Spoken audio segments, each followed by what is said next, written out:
mana pampasi nyonso toko mana lola esika ya na bo moi tokozwa kimyase okuna na mboka oyo kitoko onkolo Yesu yende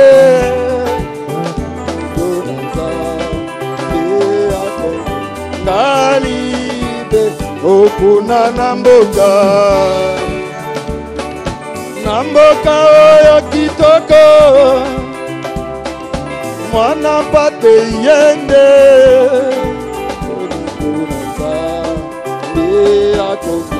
kalibela tango Yesu akozoka ekozala esengo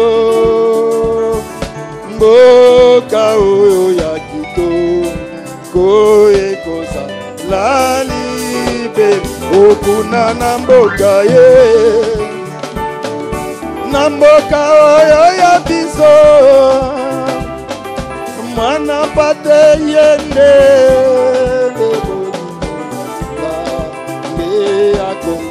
ngalibe okuna na mboka oyo pasantu nana pate yende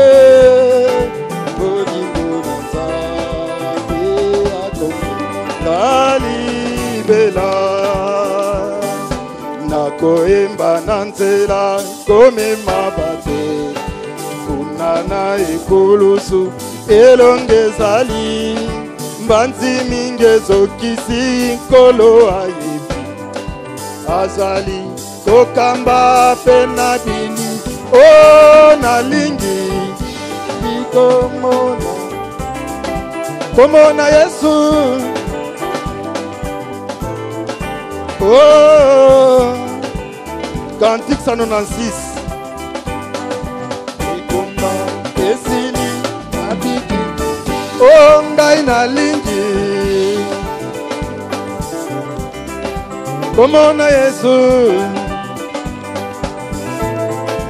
oh lola koyela ikomba esili nabiki sami tangomi kakatano ekoyelanga mokikisi ye moko akobatela ye moko akokamba ngai awa na simana kokoma kuna na lolo o ngai nalingi komona Yesu oh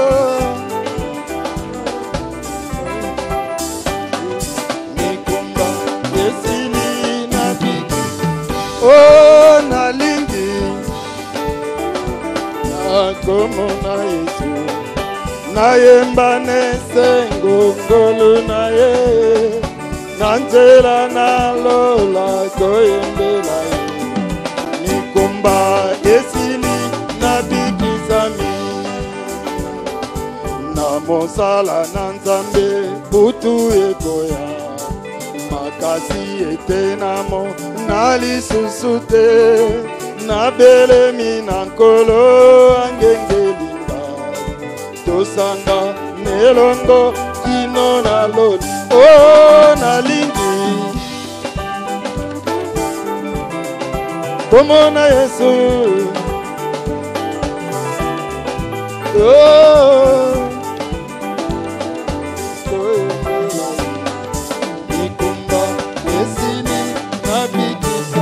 oh ngai nalingi komona Yesu oh lola koyembela nikumba esili nabikisami nakati na mokili pasi ezali nde nakoki komona kolona nkembo azali na mopanga kokambanga beaba telinga nkembo na Yesu oh nalingi komona Yesu bana sengo oh lola koyela nikumba esili na bikusa oh ngai nalingi komona Yesu oh nikumba esili na bikusa je serai rajeuni à l'enlèvement. Je serai rajeuni dans les milléniums. Je serai rajeuni dans l'éternité. Je ne vieillirai jamais. Alléluia. Je ne vieillirai jamais. Chantez Alléluia. Yeah. Alléluia. Amen. Je ne vieillirai jamais. Je ne vieillirai jamais. Oh, alléluia, alléluia, alléluia, amen. Alléluia, alléluia, amen. Je ne vieillirai jamais. Alléluia, je ne vieillirai jamais. Alléluia. Nous attendons la trompette du ciel. Réjouissons-nous et donnons-lui la gloire, car les noces de l'agneau sont venues. Je ne vieillirai jamais. Alléluia. Je ne vieillirai jamais. Oh, alléluia, alléluia, alléluia, alléluia, alléluia, alléluia, amen. Je ne vieillirai jamais. Oh, je ne vieillirai jamais. Oh, alléluia, alléluia, alléluia, amen. Alléluia, alléluia, amen. Je ne vieillirai jamais. Alléluia, je ne vieillirai jamais. Alléluia. Ce sera sur la montagne de Sion. Il n'y aura ni mort, ni pleurs, ni douleur. Tout sera en paix et aussi dans l'amour. Je ne vieillirai jamais. Alléluia. Je ne vieillirai jamais. Chantez Alléluia. Alléluia. Yeah. Alléluia. Amen. Je ne vieillirai jamais. Alléluia. Je ne vieillirai jamais. Oh, alléluia.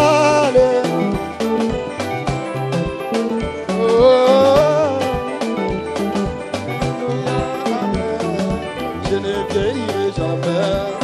Alléluia. Je ne vieillirai jamais. Alléluia. Il n'y aura pas la lumière du soleil. Il n'y aura pas la lumière de la lune. Il n'y aura pas la lumière de ce monde. Je ne vieillirai jamais. Alléluia. Je ne vieillirai jamais. Oh, alléluia, alléluia. Oh, alléluia, amen.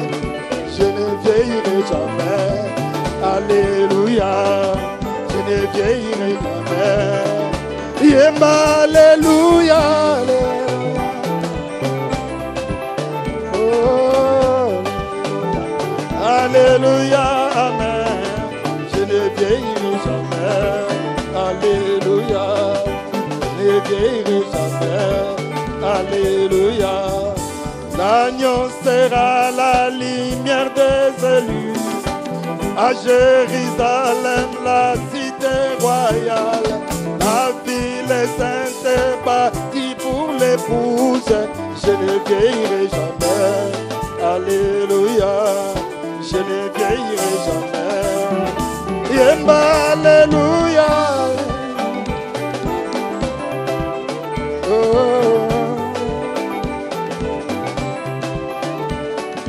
Je ne vieillirai jamais. Alléluia. Je ne vieillirai jamais. Oh, alléluia, alléluia, alléluia.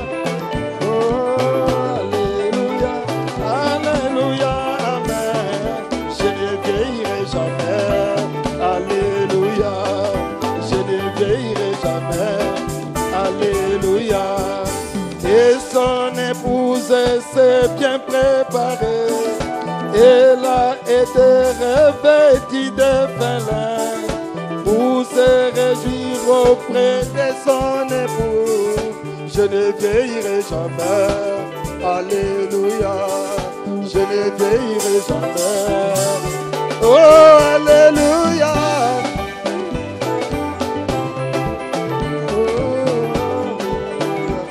Alléluia, amen. Je ne vieillirai jamais. Alléluia. Je ne vieillirai jamais. Yemba, alléluia, alléluia. Alléluia, amen. Alléluia, alléluia, amen. Je ne vieillirai jamais.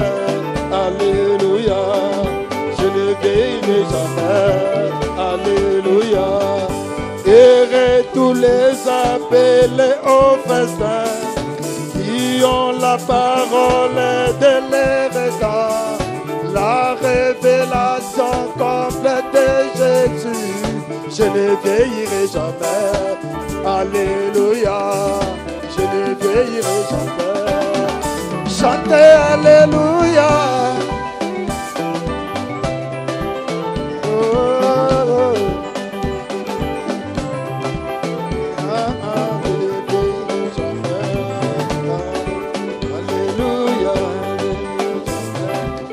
Oh, yemba, alléluia, alléluia, alléluia, amen. Alléluia, alléluia, amen. Je ne vieillirai jamais. Alléluia. Je ne vieillirai jamais. Alléluia. Gloire à Jésus-Christ. Kembo na Yesu Kristo. Que le Seigneur vous bénisse tous. Kolo apambola biso banso. Et je vous salue tous au nom du Seigneur Jésus-Christ. Na pesi bino banso mbote na kombo na kolo Yesu Kristo. Nous allons nous lever. To côté les mains. S'il y a quelqu'un qui a le livre des sceaux qui m'amène ici. Ce qui est là montazale na buku ya bilembo apesa ngai yango. Nous allons ouvrir nos Bibles dans Romains chapitre 11. To fongola mukanda na biso na buku ya baloma okapwa zomi na moko. C'est là où nous allons lire. Et pas wapinde to kotanga. Et avant de lire, comme d'habitude, nous allons incliner nos têtes pour parler à l'auteur de la parole. Prions le Seigneur. Dieu notre Père Céleste, tu es vivant et tu es réel. Tu es le témoin fidèle. Et tu es le véritable. Tu es la main de Dieu, Seigneur Jésus. Et tu es le Tout-Puissant qui règne à jamais. Tu es le Père éternel. Et tu es le conseiller, Seigneur. Sois avec nous pendant ces quelques moments que nous sommes ici. Et parle-nous, Seigneur. Ôte l'homme du chemin. Viens parler à tes enfants.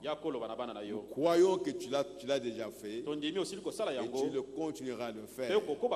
Car cela est possible. Oh, Seigneur Jésus, il n'y a que toi qui peux parler, Père bien-aimé. C'est toi qui as la voix pour parler, Seigneur. L'homme n'est rien. Bénis tes enfants, Seigneur. Et bénis chacun, Père bien-aimé. Individuellement, au Dieu Tout-Puissant. Que chacun soit disposé à t'écouter, au Dieu Tout-Puissant. Et nous voulons croire, Seigneur, que nous ne sortirons pas de cet endroit tel que nous sommes entrés. Fais quelque chose, Père bien-aimé. Parle au cœur de chacun de tes enfants. Oh, Père bien-aimé, et conduis-nous en toutes choses. Bénis la parole que nous allons lire. Loin là, Seigneur notre Dieu. Et laisse que par cette parole, nous puissions être en communion avec toi. Nous te le demandons, Père, au nom de Jésus-Christ. Amen. Ouvrons nos Bibles dans Romains chapitre 11. Nous commençons la lecture au verset 25 jusqu'au verset 26. Romains chapitre 11. Car je ne veux pas, frères, que vous ignoriez ces mystères, afin que vous ne vous regardiez point comme sages. C'est qu'une partie d'Israël est tombée dans l'endurcissement, jusqu'à ce que la totalité des païens soit entrée. Et ainsi tout Israël sera sauvé, selon qu'il est écrit, le libérateur viendra de Sion, et il détournera de Jacob les impiétés. Que Dieu bénisse sa parole au nom du Seigneur Jésus-Christ. Vous pouvez vous asseoir. Nous continuons avec le 6e sceau. Et vous voyez qu'il y a beaucoup de choses à dire dans le 6e sceau. Et ce soir, nous allons parler du mystère d'Israël. Israël, c'est un mystère. Parce que Dieu sauve Israël comme nation. Les individus qui sont là-bas, Dieu ne les regarde pas. Lui, il regarde la nation Israël. Il ne voit pas les individus. Bien qu'il y ait des individus. Mais Dieu a voulu sauver Israël comme une nation. Comme nous venons de le lire, afin que tout Israël soit sauvé. Toutes les tribus d'Israël, les enfants de Jacob, les 12 enfants qui formaient la nation juive, ou les Israélites. Pour Dieu, tous ces 12 enfants-là, ils sont déjà sauvés. Ils ont commis beaucoup de choses. Mais néanmoins, quand leur père voulait mourir, il les a appelés tous pour les bénir. Israël, les patriarches, tous ces enfants-là d'Israël. Lévi, Dan, ce sont eux qui forment la nation juive. Et Dieu va sauver Israël comme une nation. Même les 144 000, il a déjà déterminé 12 000 pour telle tribu, 12 000 pour telle tribu, et c'est fini. C'est un mystère Israël. Et nous verrons cela par la grâce de Dieu, pour voir que Dieu ne sauvera pas le Congo en tant que pays. Jamais. Aucun pays du monde ne sera sauvé comme pays. Et il n'y a qu'une seule nation qui traite avec Dieu en tant que nation. Mais toutes les nations du monde, ce sont les individus qui sont dans ces pays-là qui traitent avec Dieu.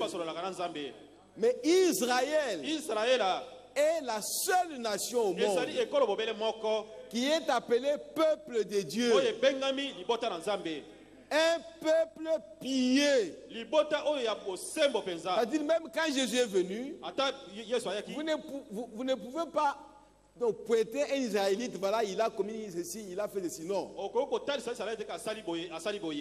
C'est pourquoi quand il a vu Nathanaël, il a dit, voici un Israélite dans lequel il n'y a pas de fraude. Et la Bible dit, le peuple d'Israël était une nation pieuse sous le soleil. Mais malgré cela, ils n'ont pas reconnu le Messie. Ils n'ont pas reçu le Messie. Ils ont rejeté le Messie.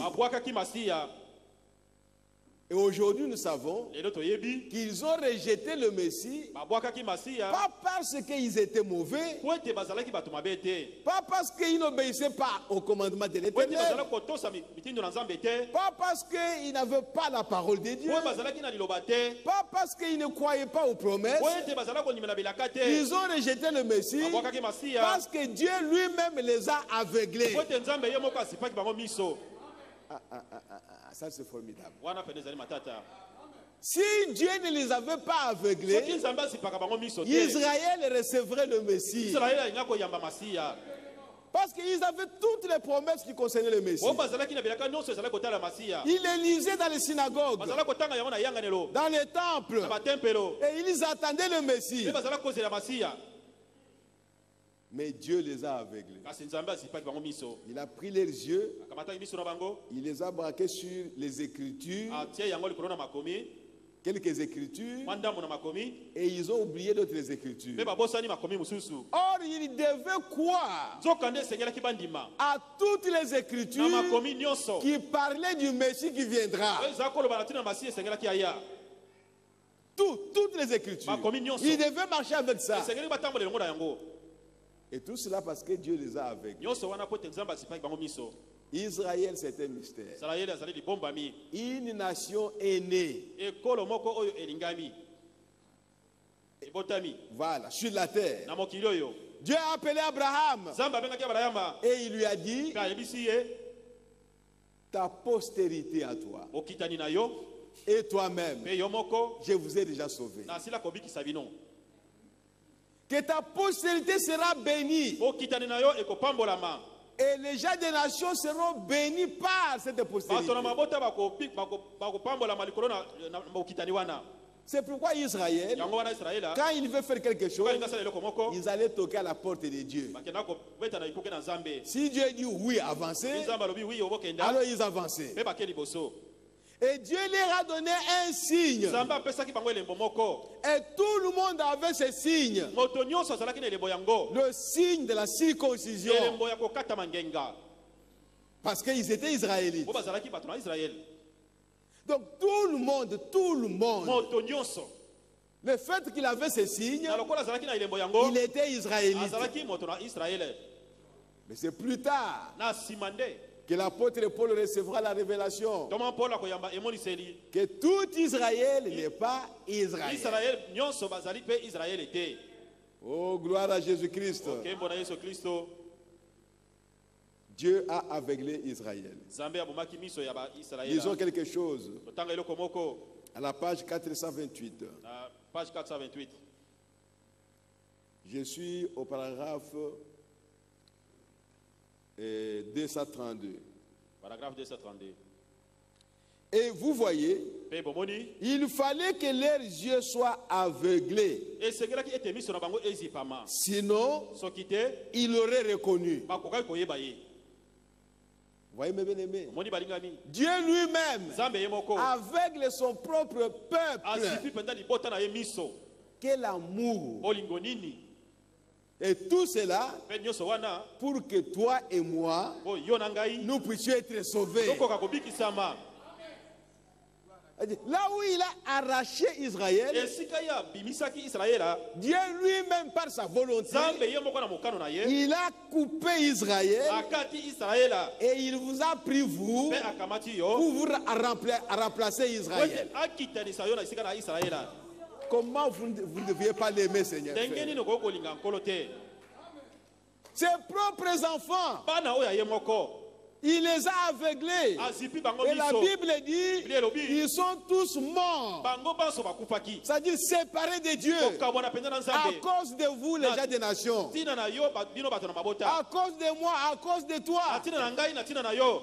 Pour que nous puissions être hantés sur cet olivier. Nous qui étions de l'olivier sauvage. C'est pourquoi vous ne pouvez pas vous glorifier par rapport à Israël. C'est Dieu lui-même. Par sa souveraineté. Par sa souveraineté. Il dit vous. Cette fois-ci, cette génération, vous n'entrez pas dans mon royaume. Moi, je l'ai décidé ici. Parce que j'ai un peuple qui est quelque part. Si ces gens n'étaient pas aveuglés, nous n'aurions pas de place dans le royaume. Où est-ce qu'on serait? Il n'y aurait pas de place. Oh, mes frères. Que Dieu nous aide à comprendre ces mystères d'Israël. Oh, mes bien-aimés. Lisons encore quelque chose.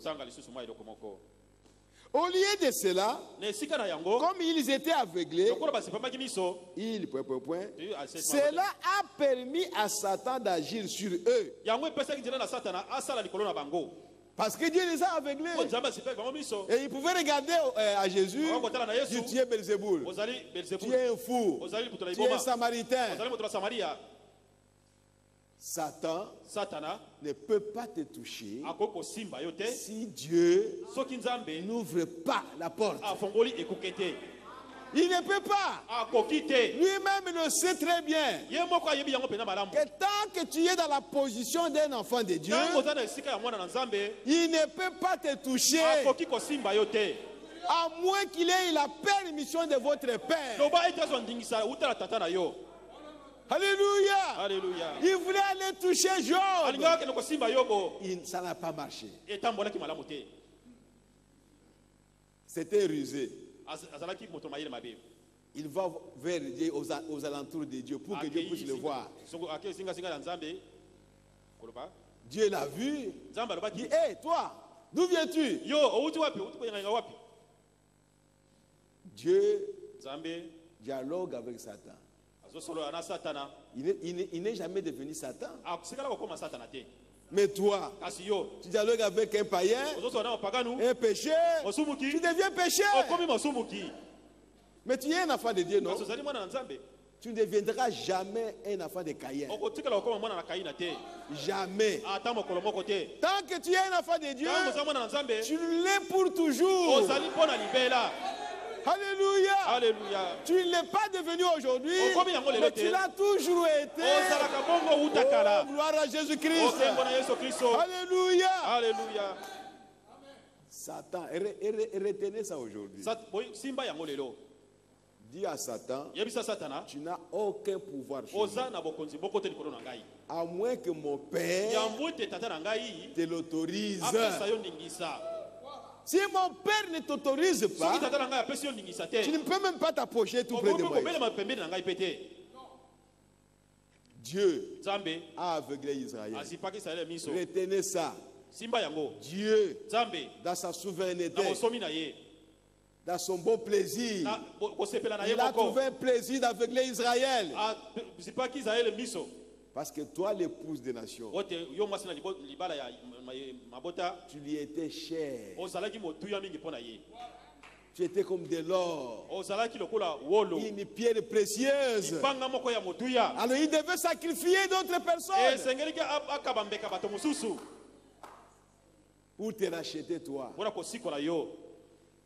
C'est pourquoi nous, les gens des nations, nous devons beaucoup aimer Dieu. Nous devons glorifier Dieu. Ne suivez pas les autres frères. Cela a permis à Satan d'agir sur eux. Et qu'ils disent, c'est un diseur de bonne aventure. Belzéboul, que son sang retombe sur nous. Nous savons qu'il n'y a rien de valable en lui. Oh, frère, Mais c'est terrible. Et ces pauvres gens avaient été aveuglés. Voilà la raison pour laquelle ce groupe d'Ethmen, c'est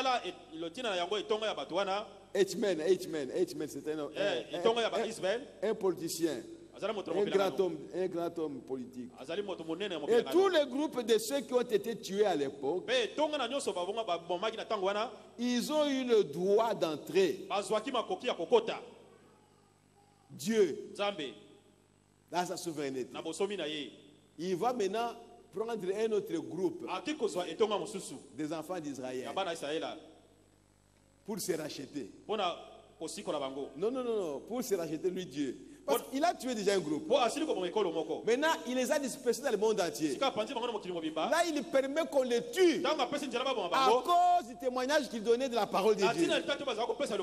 Et il leur a fait grâce. Il dit, vous, du moins, je vous sauve. Ils n'ont rien fait de grave. On les a tués. Mais la grâce de Dieu était sur eux. C'est pourquoi quand ils criaient, Dieu est descendu. Il leur a donné à chacun une robe blanche. C'est sa grâce. Frère, qu'il ne te vienne jamais dans la pensée de te glorifier. Peu importe la manière dont Dieu t'utilise, tu n'es rien. Tu n'es rien. Tu n'as rien fait. Tu ne mérites rien. Reste seulement abandonné à Dieu, que Dieu t'utilise, c'est tout. Il peut aussi utiliser une autre personne comme il le veut, même plus que toi, parce qu'il est Dieu. Il n'y a rien de spécial en toi pour qu'il t'utilise comme il est en train de t'utiliser. Rien de spécial. C'est sa volonté à lui. Il a aveuglé Israël. C'est sa volonté à lui. Ces gens-là n'ont pas péché. Il n'y avait rien de mal à eux. Mais Dieu les a chassés de son royaume. Il a effacé leur nom dans son livre. Il a fait sciemment. Personne n'a à le reprocher. Parce qu'il est Dieu. Mais toi aujourd'hui, tu ne peux pas le reprocher. Il est Dieu. Pourquoi celui-là est béni et moi je ne le suis pas? Dieu l'a fait pour son peuple. Toi accepte seulement ça. Oh merci Seigneur. Il dit leur propre père. Leur propre père avait dû aveugler leurs yeux pour qu'ils puissent nous prendre nous. Voilà la raison. Leur propre père les a aveuglés pour qu'ils puissent nous prendre nous. Oh, mes bien-aimés, c'est glorieux. C'est à peu près la chose la plus pathétique des Écritures. Pensez un peu. Les Juifs qui réclamaient le sang de leur propre père. Que notre père meure. En d'autres termes, si vous tournez la page, si notre père ne meurt pas, nous n'avons pas la vie. Parce que la vie se trouve en lui. Une fois qu'il meurt, quelle scène! D'un côté, ils sont aveuglés. De l'autre côté, ils permettent que la vie qui est dans leur père puisse revenir sur les gens. Sinon, les gens n'auront pas la vie. C'est leur père qui avait la vie. Alors ils devaient réclamer que leur père meure. Mais c'est grave. Tout ça, c'est Dieu qui faisait son scénario. Il est Dieu. Leur propre père, il faut qu'il meure. Il y a eu même des femmes ce jour-là Mais qu'est-ce qu'il a fait? Qu'est-ce qu'il a fait? On est bousculé là-bas. Il doit mourir. Il doit être crucifié. Jusqu'à ce qu'il a été crucifié. Il a été crucifié. Lui qui était leur père. Lui qui était venu pour leur salut. Pour le royaume d'Israël. Pour les siens. Mais les siens l'ont rejeté. Et maintenant nous savons que nous ne pouvons pas les blâmer. Nous ne pouvons pas les blâmer. Parce que c'est leur père qui les a aveuglés. Et eux aussi réclamaient le sang de leur père. Dieu était suspendu là, en train de verser son sang. Regardez là, il le crucifiait. Dit la Bible. Oh mes bien-aimés. Frère Branham me dit, pourquoi n'ont-ils pas vu? La Bible nous dit que Dieu les a aveuglés. Alors ils ne pouvaient pas voir. Si Dieu est aveugle, toi tu vas voir comment? Il a dit, qui de vous peut m'accuser du péché? Autrement dit, si je n'ai pas fait exactement ce qu'il a été prédit que je ferai, alors dites-le moi. Le péché, c'est l'incrédulité. Il avait fait exactement ce que Dieu lui avait dit, mais il ne pouvait pas le voir. Vous voyez, frère, mais Dieu nous aime.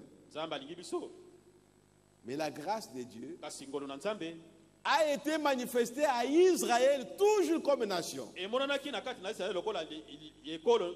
Ils étaient dispersés dans le monde entier comme nation. Et Dieu a aussi manifesté sa grâce pour qu'ils puissent être tués. Parce que Dieu ne peut pas se repentir de sa parole. Quand les enfants d'Israël ont péché par l'idolâtrie, en adorant le veau d'or, Dieu a dit à Moïse, je vais les exterminer.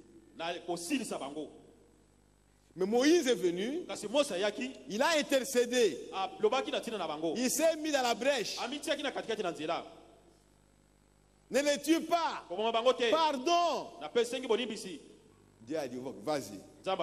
Moïse arrive, il voit ce que Dieu voyait, que lui n'a pas encore vu. Israël est devant un veau d'or, en train de l'adorer. Voici notre Dieu qui nous a fait sortir de l'Égypte. Moïse a brisé les pierres qu'on lui a données, où Dieu lui-même a écrit avec ses propres doigts. Il les a jetés. Il a oublié ce qu'il a dit à Dieu. Père, ne les tue pas. Maintenant sa colère s'est enflammée. Il a oublié que Dieu voulait les tuer. Mais lui a intercédé. Oh, c'était dur.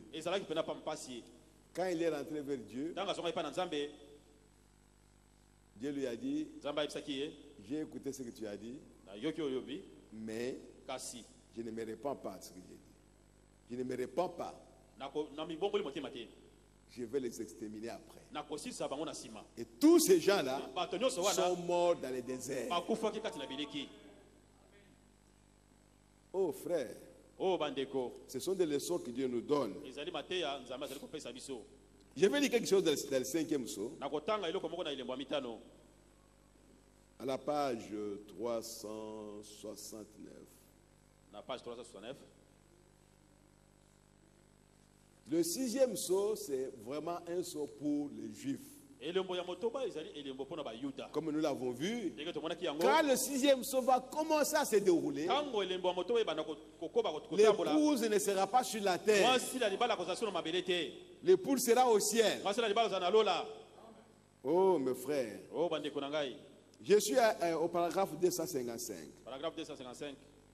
Mais alors, regardez bien la grâce de Dieu, la grâce de Dieu leur est accordée. Et Jésus leur donne à chacun une robe blanche. Oh là là, regardez bien. Après, une fois que l'église est déjà partie, parce qu'ils ont été fidèles à leur cause. Ils avaient été aveuglés et ils ne le savaient pas. Ils ne le savaient pas. Ils jouaient exactement le rôle que Dieu les avait destinés à jouer. Frère. Et ici, Jean regarde et il voit des âmes sous l'autel. Maintenant, regardez bien. Il voit ces âmes. Regardez bien comment il les appelle. Il crie, jusqu'à quand, Seigneur? Regardez bien. Encore un peu de temps. Vous voyez, on leur a donné aussi la promesse. On leur a donné à chacun une robe blanche. Frère, Dieu peut faire de toi ce qu'il veut. S'il veut que tu souffres, il peut le faire. Il fait ce qu'il veut. Et il t'a prédestiné à jouer un rôle. Pardonnez-moi de vous le dire. S'il t'a prédestiné à jouer un rôle d'hypocrite, tu le feras. Dieu, il t'a prédestiné à jouer un rôle. Si ton rôle que tu devais jouer, c'était un rôle comme Judas, et après tu vas en enfer, Dieu le fera. À chacun de nous, il y a un rôle qui nous a été prédestiné. S'il m'a prédestiné qu'on va me mépriser, même si je suis bon, même si je ne fais rien, Dieu créera une circonstance pour que je sois méprisé. Si tu peux comprendre ça, tu n'auras pas à t'y prendre à quelqu'un. Oh, c'est elle qui a fait ça. C'est elle qui m'a fait ça. Non, tu as un rôle pour lequel Dieu t'a prédestiné. Tu ne peux pas contourner ça. Tu peux faire les efforts. Tu passeras toujours par là. C'est la loi de Dieu. Si tu fais bien, c'est ce que Dieu t'a prédestiné de faire. Ce n'est pas parce que tu es quelque chose par rapport à l'autre. Non. Nous appartenons à Dieu. Nous appartenons à Dieu. Et il fait de nous ce qu'il veut. Bien-aimé, il pouvait laisser passer Daniel. Il pouvait laisser Daniel jusque dans la fosse au lion. Qu'est-ce que Daniel a fait de mal? Il a adoré Dieu. Un homme bon, juste. Mais Dieu permet une circonstance. Voilà Daniel dans la fosse au lion. Et tous ses ennemis, ils pouvaient boire, se réjouir. Ah, Koufi, oh, il est déjà mort, on l'a déjà mangé. Les lions affamés. Un homme entre là-bas. Il ne fera pas même 2 minutes. Selon l'intelligence de l'homme, Daniel est déjà mangé. Oh, mes frères.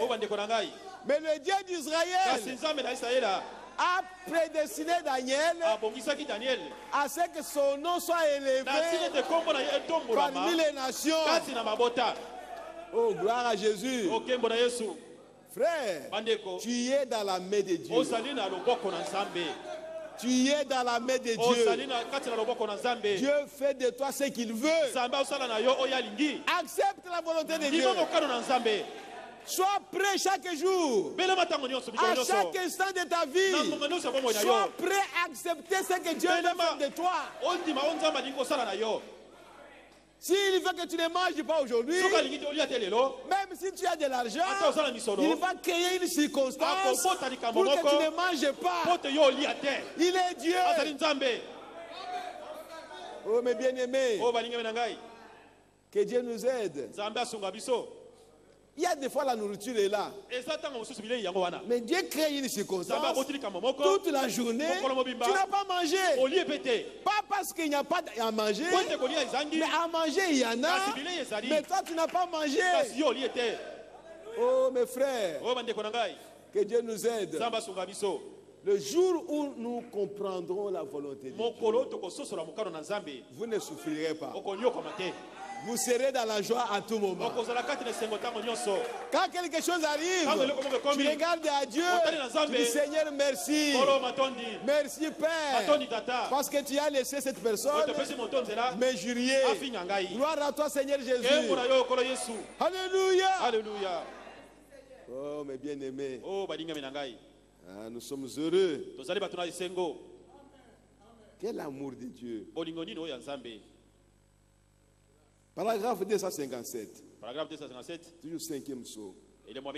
Maintenant, s'il n'avait pas été aveuglé, Dieu aurait dit, laisse. Ils ne sont pas dignes. Mais étant donné qu'ils avaient été aveuglés par Dieu, sa grâce est descendue sur eux. Amen. Vous parlez d'une grâce étonnante. Et il a donné à chacun une robe. Parce que tout Israël sera sauvé. Tous ont leur nom écrit. C'est vrai. Jésus leur a donné des robes. Voici les grands mystères. Tout enfant d'Israël a son nom écrit dans les livres. Tout enfant d'Israël, il a son nom écrit dans le livre. Quand il pêche, Dieu va effacer les noms. Dieu va effacer son nom. C'est à ce moment-là qu'il sera séparé de Dieu. Mais leurs noms sont écrits dans les livres. Depuis toujours. Ce sont ses enfants. Il a travaillé avec eux. Ils ont marché avec eux. Ils croyaient à ses prophètes et à ses promesses. Tu ne peux pas croire aux promesses de Dieu si tu es un incrédule. Même chez nous ici, pour que ton nom soit dans les livres, ou pour que tu puisses croire que Dieu existe, que tu puisses venir l'adorer, il faut que ton nom soit dans les livres. Mais seulement, à la fin, on va l'effacer. Et il y a des noms qui ne sont pas dans les livres. Nous avons vu ça. Les incrédules. Les noms ne sont même pas écrits dans les livres. C'est pourquoi nous avons vu qu'il y avait 4 groupes de gens. Les gens dont les noms sont écrits dans les livres de vie de l'agneau, qui ne peuvent pas être effacés, quelle que soit la circonstance. Même si Dieu lui-même crée la circonstance, il n'effacera jamais les noms dans les livres de vie de l'agneau. Il y a des noms qui sont dans les livres de vie, mais qui seront effacés. Et nous avons vu que ce sont les gens qui ont marché avec Dieu, qui ont fait des miracles, qui ont manifesté des dons, qui étaient apparemment spirituels. Mais Dieu va effacer les noms. Pourquoi?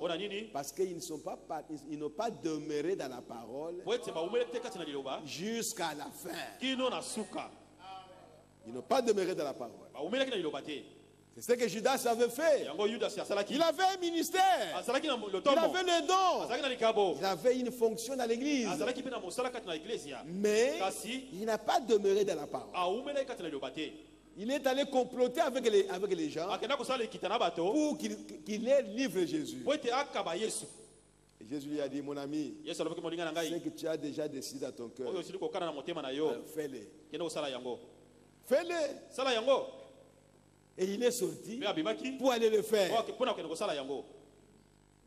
Il ne pouvait pas me dire, ah, je vais le faire vraiment. Non, non, non, non. Seigneur, pardonne-moi.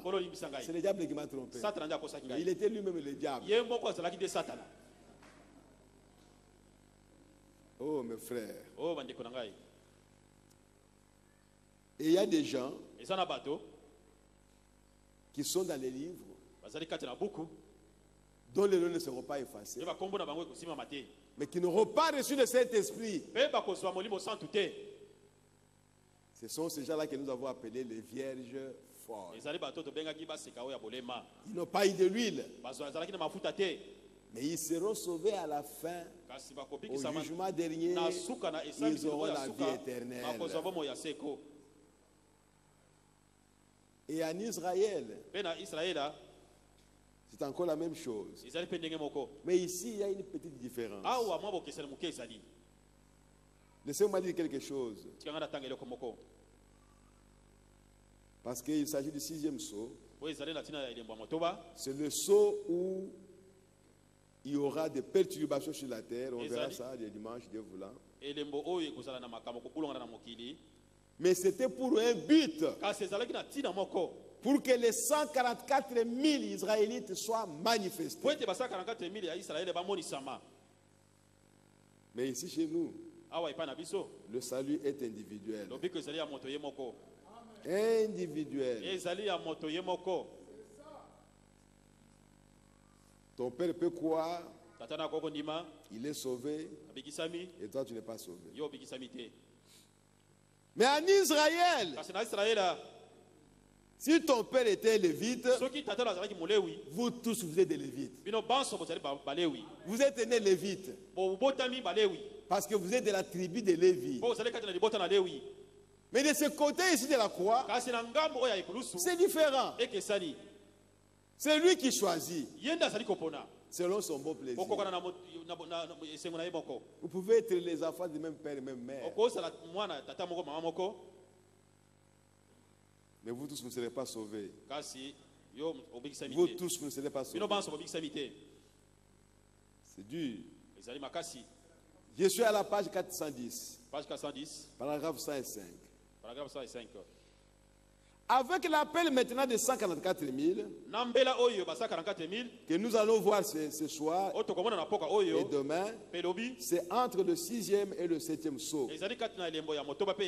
que les 144 000 sont appelés.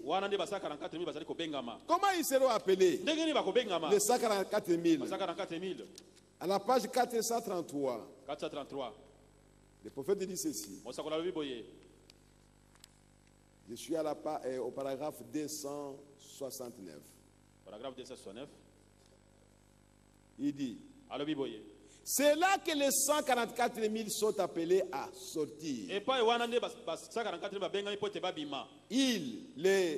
Les prédicateurs, ces deux prophètes, ils prêchent comme Jean-Baptiste. Le royaume des cieux est proche.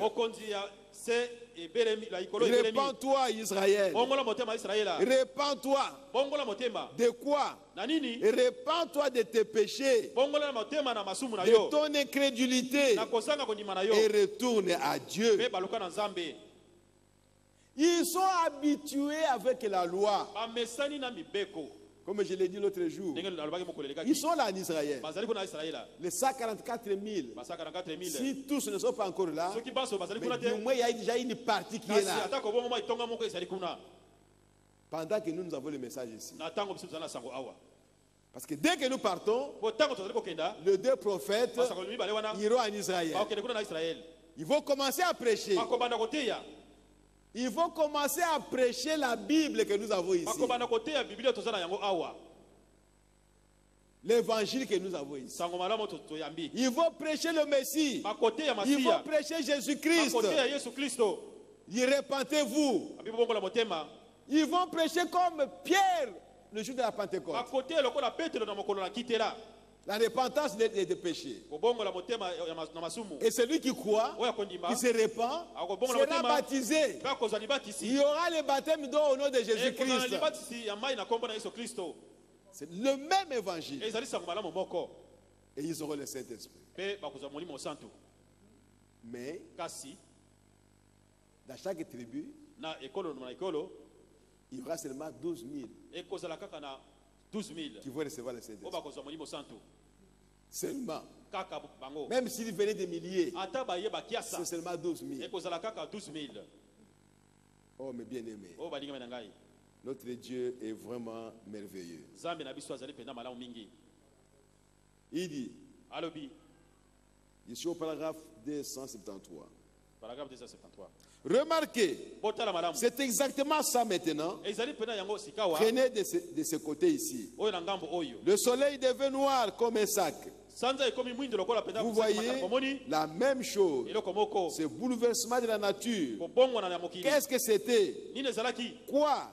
Quand il y a un bouleversement de la nature, comme ceci, c'est toujours Dieu qui appelle Israël.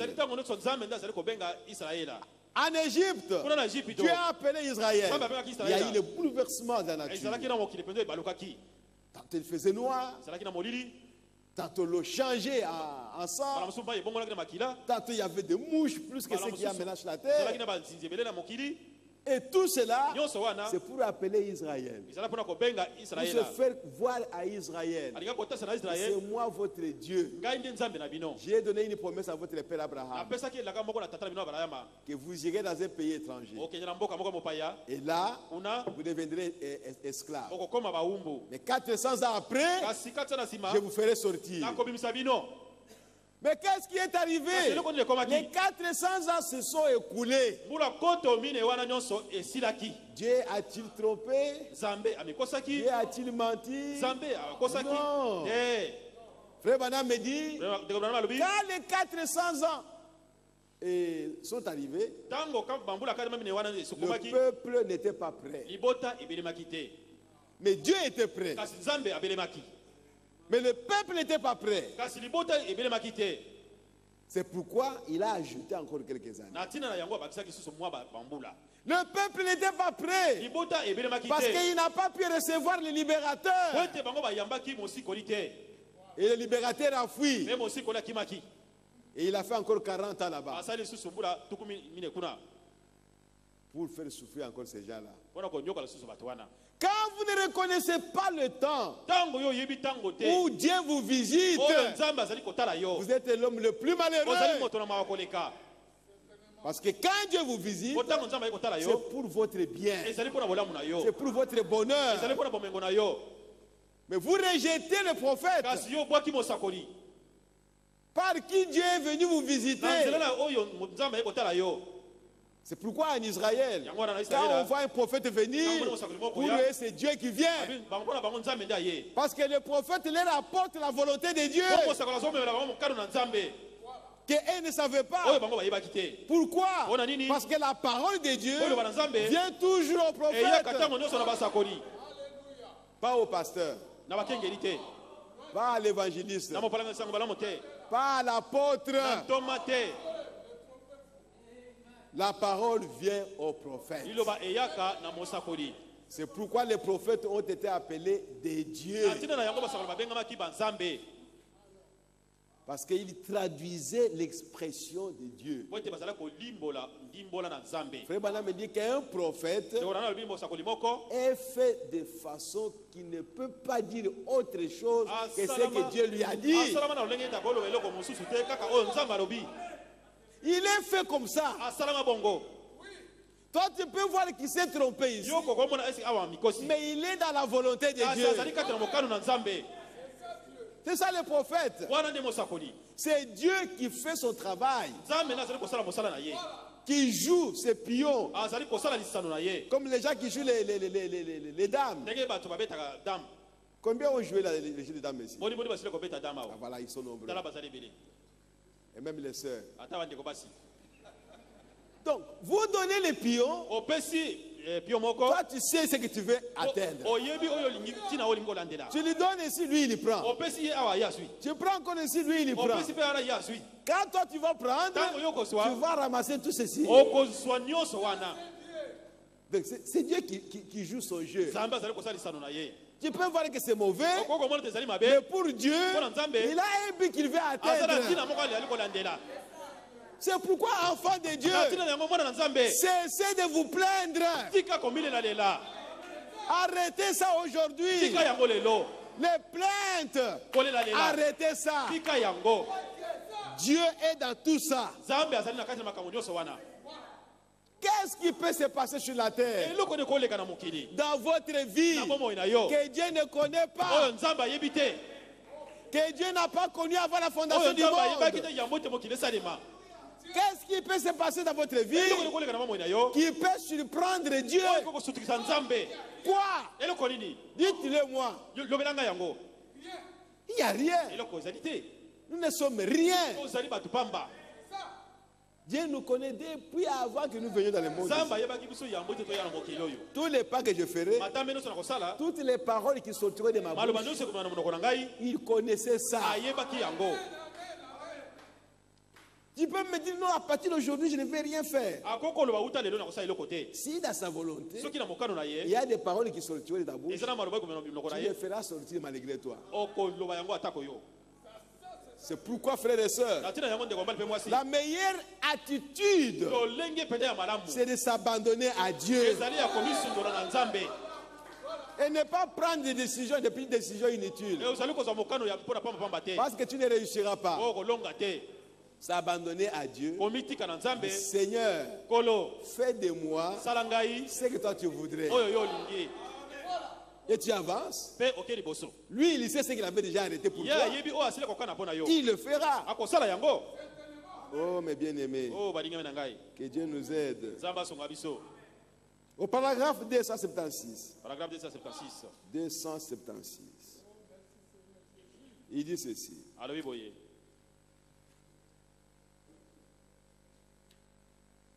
Maintenant, regardez bien. La première fois qu'il les a délivrés de main de leurs ennemis, le soleil est devenu un sac, noir comme un sac. Le soleil. Maintenant, ceci, c'est la deuxième fois à la fin de la période de la tribulation. Dieu qui est en train de délivrer Israël. Et cet Israël-là, ce sont les 144 000. C'est ça même le but du 6e saut. La manifestation des 144 000. Le Benjamin. Le Benjamin. C'est un type de Benjamin. Ou Benjamin était un type de 144 000.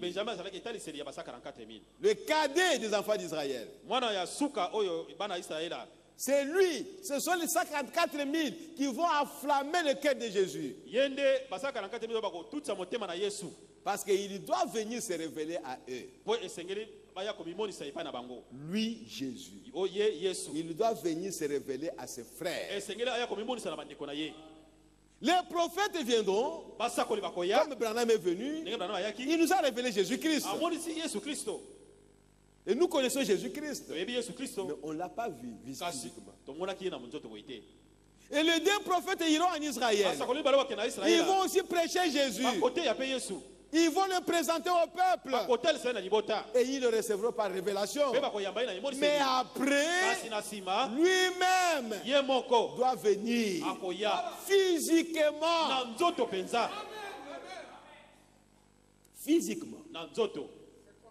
Il viendra à Israël. Aux 144 000. Ceux qui vont recevoir le message apporté par les deux prophètes. C'est le message. C'est le message de l'heure. Pour eux, c'est le message de leur temps. Ils vont le recevoir et ils seront manifestés. Oh, mes bien-aimés. Et nous sommes heureux de comprendre ces choses. Parce que notre Dieu ne peut pas se tromper. Ainsi, comme chez les nations, en Israël, il y a aussi 4 types de gens, de juifs. 4 catégories de juifs. Il y a la première catégorie de juifs qui ont crié à Jésus-Christ. qui ont cru à l'évangile et qui ont reçu le baptême et qui font partie de l'épouse de Jésus-Christ. Et pourtant, Jésus est mort pour chercher l'épouse des nations. Mais dans cette épouse-là, il y a aussi des Juifs. Parce que l'épouse doit être formée de toutes les tribus du monde, de toutes les nations du monde. Dans l'épouse de Jésus, il doit y avoir les gens de chaque nation. C'est pourquoi Israël, il y a une partie qui a accepté Jésus. Et ils font partie de l'épouse de Jésus. Ce sont les Pierre, les Jean, les Paul, tous ces gens-là. Mais ce sont des Juifs. Et la deuxième catégorie, ce sont ces gens dont nous venons de lire ici, qui sont morts parmi les nations, avec Hitler, Mussolini et les autres. Ils sont morts à cause de la parole de Dieu, à cause du témoignage qu'ils avaient de leur Dieu. Pas le témoignage de Jésus. Non. Ces Juifs-là, ils sont morts à cause de la parole de Dieu, à cause du témoignage de Dieu et de Jéhovah. Et ils ne connaissent pas Jésus. Ils ne connaissent que Jéhovah. Parce qu'ils témoignaient Jéhovah et on les a tués. Alors ce sont ceux-là dont les âmes étaient sous l'autel. Et on leur a donné à chacun une robe blanche. Frère Branham me dit que c'était la vie éternelle. Mais il devait attendre jusqu'à la fin pour la recevoir réellement. Parce qu'ils vont ressusciter. Ça, c'est la deuxième catégorie. La troisième catégorie des Juifs, ce sont les 144 000. Ils ne font pas partie de l'épouse. Non. Mais ils ne font pas aussi partie de ce groupe-là, des âmes qui sont sous l'autel. Parce qu'eux, ils vont croire à Jésus. Sont ceux dont les âmes sont sous l'autel, et ils ne connaissent pas Jésus. Ils ne croient pas à lui. Mais les 144 000, ce sont des Juifs, mais ils vont croire à Jésus. Les deux prophètes vont leur prêcher Jésus. Et ils vont le recevoir. Et ils auront un sceau sur eux. Ils auront le Saint-Esprit. Parce qu'ils vont se repentir. C'est le message de la repentance. Et c'est à ce moment-là qu'Israël va recevoir son royaume. Que le royaume d'Israël sera rétabli. Et ce sont ces 144 000 qui seront dans le millénium, dans le royaume des Juifs. Dans le royaume des Juifs. Parce que ceux dont les âmes sont sous l'autel, jusque-là ils sont encore sous l'autel. Parce que c'est après 1000 ans qu'ils vont ressusciter et recevoir la vie éternelle. Mais ce groupe ici, les 144 000, les amis de l'époux, nous sommes l'épouse. Nous sommes dans le palais. Mais eux, ils sont sur la terre. Oh mes frères, le mystère d'Israël. Et en dehors de ces trois, la quatrième catégorie, c'est la catégorie dont les noms sont écrits dans les livres, mais ils seront effacés. Ce sont les gens là qui ont été aveuglés. Mais après, Dieu a effacé leurs noms dans le livre. Et les autres, comme les Paul, les Pierre, leurs noms sont dans les livres. Ils ne peuvent pas être effacés. Les âmes qui sont sous l'autel, leurs noms sont dans les livres et ils ne seront jamais effacés. Mais ils n'auront pas la vie éternelle comme les 144 000. Les 144 000, leurs noms sont toujours dans les livres et ils ne seront pas effacés. Mais ils reconnaîtront Jésus-Christ par rapport aux autres. Mais malgré cela, ils ne feront pas partie de l'épouse comme les Pierre, les Paul et les autres qui ont reconnu Jésus et qui ont reçu le Saint-Esprit. Et les autres, leurs noms seront effacés. La quatrième catégorie, effacés dans les livres, séparés de Dieu. Ils vont mourir et c'est fini. C'est ça le mystère d'Israël. Ce n'est pas comme nous ici, où il y a seulement les individus. Ici au Congo, quelques personnes, peut-être 5 qui seront sauvés. Et tous les Congolais, on ne sait même pas là où ils sont. Israël a marché avec Dieu comme une nation. Mais nous marchons avec Dieu comme des individus. Vous ne marchez pas avec Dieu comme Congolais. Non. Non. Vous marchez avec Dieu en tant qu'un individu. Les gens des nations ne marchent pas avec Dieu comme Américains, non. Ou Français ou Belges. Ou Camerounais ou Gabonais. Non. Vous marchez avec Dieu en tant qu'individu. Que tu sois au Congo ou pas, tu es un individu. Mais Israël, ceux qui seront sauvés comme nation, quand Jésus apparaîtra, ils doivent être tous en Israël. Tous. Cette nation-là, ce groupe-là. C'est ça le mystère d'Israël. Mais toi, tu peux être au Congo, tu peux être au Rwanda, tu peux être à Burundi, ou je ne sais pas moi, au Tchad. Si tu es une semence de Dieu, mais tu seras enlevé. Tu recevras Jésus-Christ partout où tu seras. Mais les 144 000 ne peuvent pas recevoir Jésus en état chez les nations. Ils doivent retourner tous en Palestine. C'est là où ils recevront Jésus-Christ. Oh, gloire à Jésus-Christ. C'est ça le mystère d'Israël. Que le Seigneur vous bénisse richement. Oh, merci Seigneur Jésus. Nous allons nous arrêter là aujourd'hui. Oh, merci Seigneur. Si Dieu nous aide, on va terminer avec le 6e leçon le dimanche. On ne va pas voir tout ce qui est écrit là-bas. On ne va pas voir tout ce qui est écrit là. Mais des choses importantes, c'est ce que nous allons voir. Bien, nous allons nous lever maintenant pour prier le Seigneur.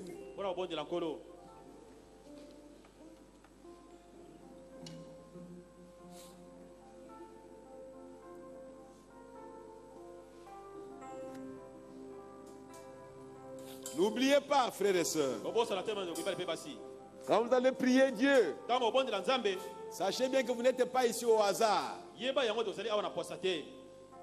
Vous êtes ici pour une raison, pour un but que Dieu veut atteindre avec toi.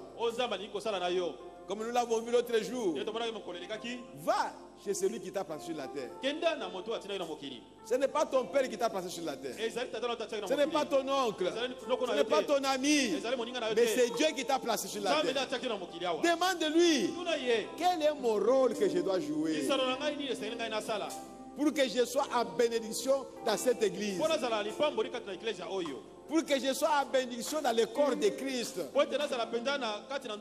Quel est le rôle que je dois jouer? C'est ce qu'il faut demander à Dieu. Oh, amour de Dieu. Gloire à Jésus. Si merveilleux l'amour de Dieu. Et si merveilleux l'amour de Dieu. Et si merveilleux, oh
Dites quelque chose à Dieu. Oh, quel amour. Quel amour. Quelle grâce de Dieu. Quelle bonté de Dieu. Oh, notre Dieu est merveilleux. Alléluia. Oh, gloire à Jésus-Christ.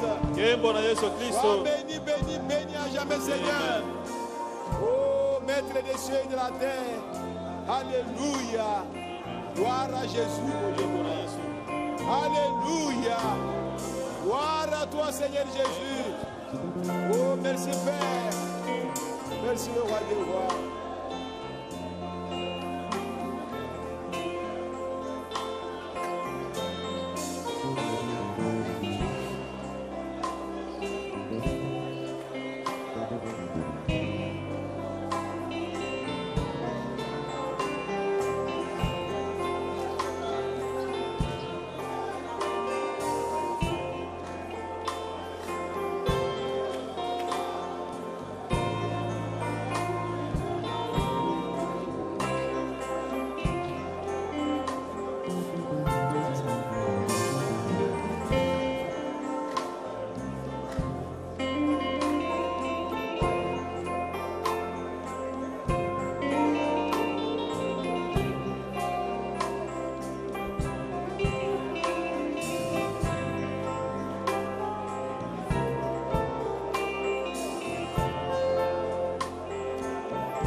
Père céleste, tu es merveilleux, Père bien-aimé. Quand nous regardons ce que tu es, Seigneur, oh, tu es tout simplement merveilleux, Père. Tout ce que tu fais est bon, Seigneur. Oh, Seigneur Jésus, tu es vraiment le même hier, aujourd'hui, éternellement.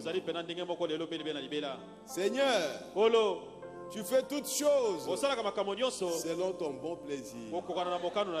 Et tu es souverain. Personne ne peut te reprocher, Seigneur. Personne ne peut te blâmer, oh Dieu. Tu as fait des grands pays et des petits pays. Des grands hommes et des petits hommes. Des hommes de toutes les couleurs, oh Dieu. Les riches et les pauvres dans le monde. C'est toi qui l'as fait, Seigneur. Tu es un Dieu réel. Seulement, Seigneur, aide-nous, oh Dieu, à accepter ta volonté, Seigneur. Aide-nous, Seigneur, à accepter d'être taillé par ta main puissante. Et accepter la forme que tu vas nous donner. Après nous avoir taillé au bien, tu as une forme que tu veux nous donner. Alléluia. Oh, gloire à toi, Père de aide chacun de tes enfants, Seigneur, à s'abandonner à toi tout simplement. Parce que c'est toi qui as commencé le travail dans chacun de nous, Seigneur. Ce n'est pas moi-même. Ce n'est pas mon frère lui-même ou ma soeur qui a commencé le travail en elle.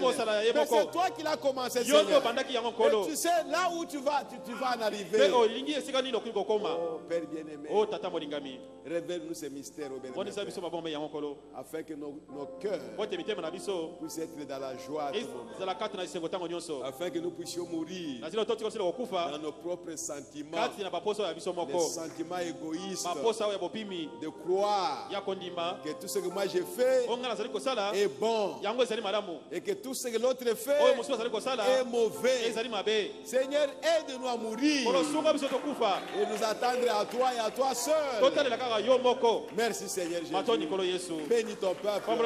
Bénis la parole que nous avons écoutée. Bénis ceux qui nous ont suivis devant leurs écrans, Seigneur. Qu'ils soient bénis, oh Dieu, au-delà de ceux qui ne peuvent penser. Assiste ton épouse à travers le monde. Que l'épouse revienne dans la parole. l'épouse soit redressée, Seigneur. Et qu'elle prenne les positions de la parole. Pas n'importe quelle parole, mais la parole prêchée par le prophète. Merci Seigneur Jésus. Bénis tes enfants. Maintenant que nous sommes arrivés à la fin de ce service, accompagne chacun de nous, Seigneur, à la sortie. Que chacun arrive chez lui au bien sans problème. Merci Père bien-aimé. Les paniers vont circuler, Seigneur. Sanctifie les paniers. Bénis toute personne qui mettra quelque chose. Oh Père bien-aimé. Et ceux qui n'ont pas de travail puissent avoir du travail. Pour qu'ils puissent avoir à manger de chaque jour et à s'habiller de chaque jour. Afin que ta parole puisse être merci Père. Nous avons confiance à toi. Et ce que nous avons demandé, tu as déjà fait cela, Seigneur. Et nous verrons cela s'accomplir. Car nous avons demandé cela, Seigneur, au nom de Jésus-Christ. Amen. Amen. Amen. Amen. Amen.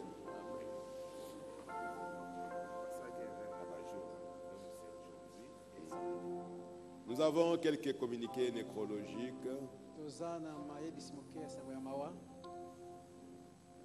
Frère Paul Michel informe à l'église des élus la sortie du corps de son père de la morgue ce vendredi 20 janvier 2017.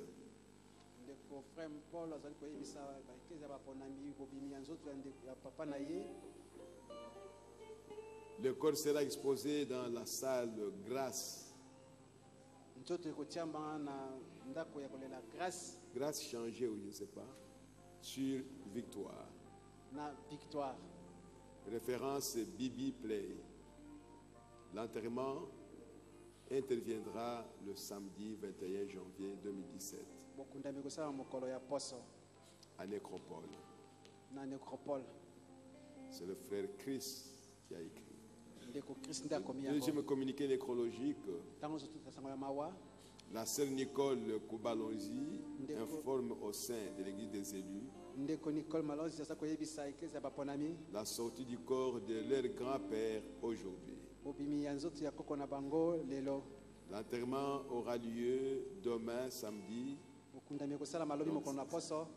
21 janvier 2017. Le deuil se tient sur l'avenue Université numéro 6. Quartier Livoulou, commune Lemba. Référence Arrêt Mouyombe. C'est le frère Guilain Awala qui a écrit ça.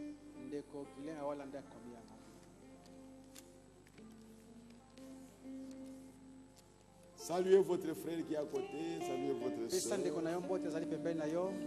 Depuis le matin qu'on ne s'était pas vu. N'est-il pas merveilleux, n'est-il pas merveilleux, n'est-il pas merveilleux, notre maître invisible, aussi même est présent tous les cieux. Oui, Jésus, n'est-il pas merveilleux, certes il est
merveilleux, certain.